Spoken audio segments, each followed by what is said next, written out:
se la forcella soprattutto la sfrutta, alla fine secondo me la Bright costa meno di una forcella commerciale.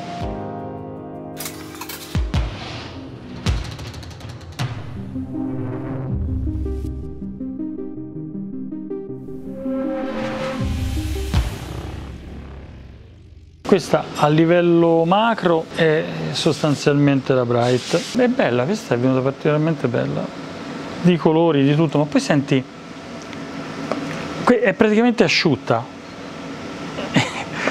Guarda com'è, guarda com'è, testa cannotto, preparata per essere incollata, fodero. La cuffia delle guarnizioni, che praticamente è l'alloggiamento poi di boccola di guida, fodero, guarnizione e anello d'arresto. Questa è la sezione dello stesso fodero. Questa è la famosa pista all'interno della quale scorre lo stelo, che poi è come se fosse uno stelo rovescio femmina. È una guida praticamente lunga 190 mm, viene incollata qua dentro così. Questo è un grezzo, cioè un semilavorato in prima fase della pista di guida all'interno del fodero, manca la tornitura esterna. Prima viene fatta la lappatura, viene rettificata, poi viene lappata con le pietre diamantate, poi in fase successiva viene tornita anche esternamente per alleggerirla e diventa così, e poi viene incollata nel fodero. Questo è lo stelo, piedino. E questa è la cartuccia, che poi alloggia tutto, alloggia la parte idraulica, la parte attiva, che è questa, autoregolante alle alte velocità, e la camera di compressione. E questa praticamente è costruita così, viene incollato così. Ora, detta così è vabbè, semplicistica, ma insomma, questo è.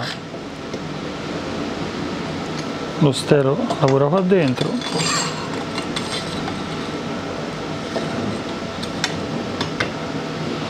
e la cartuccia viene poi inserita qua. Ci vogliono un paio d'ore per montarla tutta.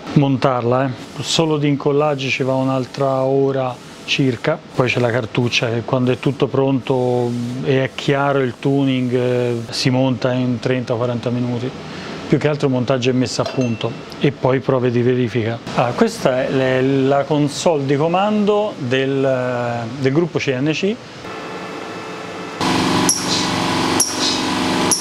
tempo totale sono circa una ventina di ore. Se uno fa un conto in 4-5 anni, se la forcella soprattutto la sfrutta, alla fine secondo me la Bright costa meno di una forcella commerciale.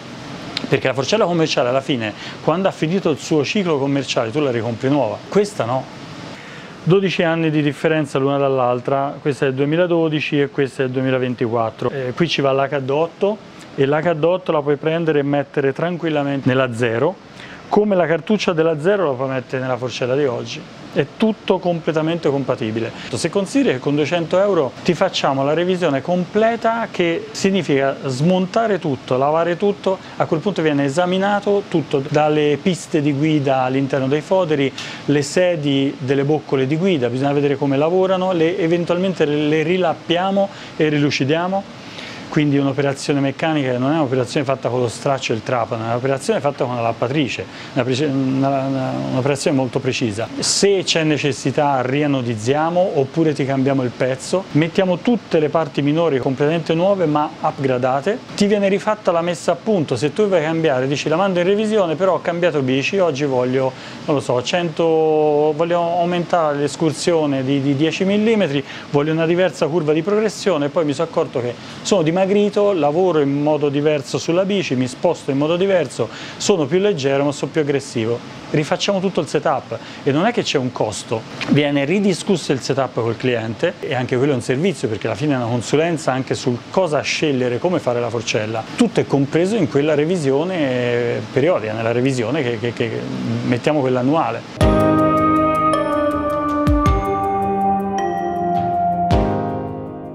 Arriva la forcella da parte del cliente. Grazie.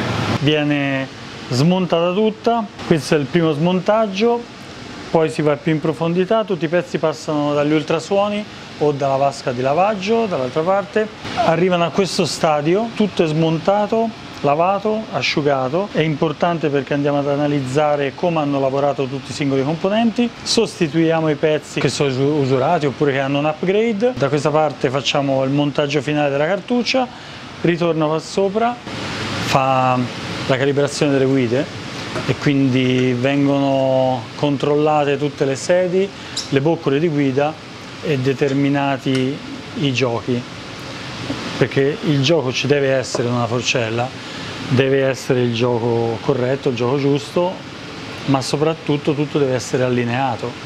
Non è solo questione quindi dell'ampiezza del gioco, del backlash, ma è anche il modo in cui questo poi si riflette sulla scorrevolezza e sul parallelismo delle due gambe.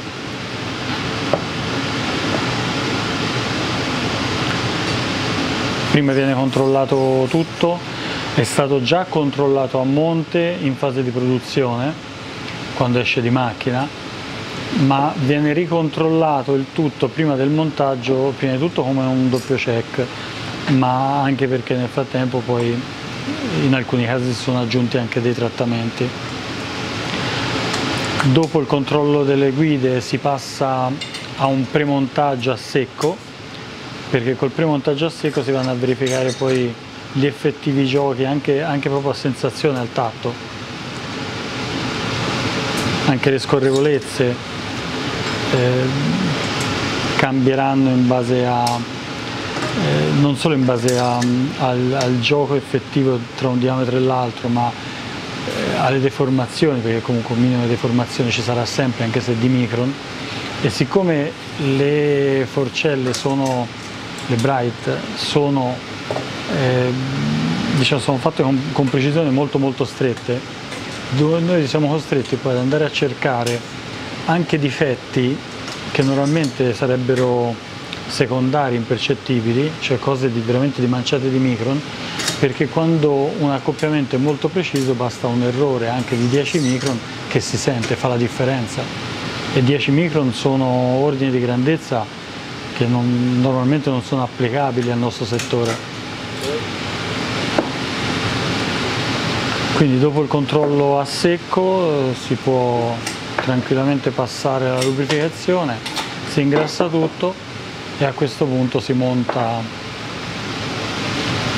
la forcella.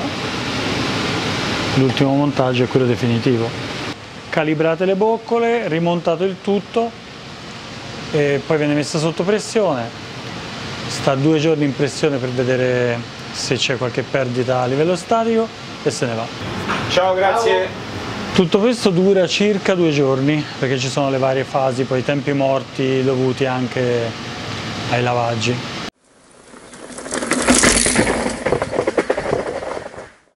L'ossido duro sui piedini, chi te lo fa l'ossido duro sui piedini?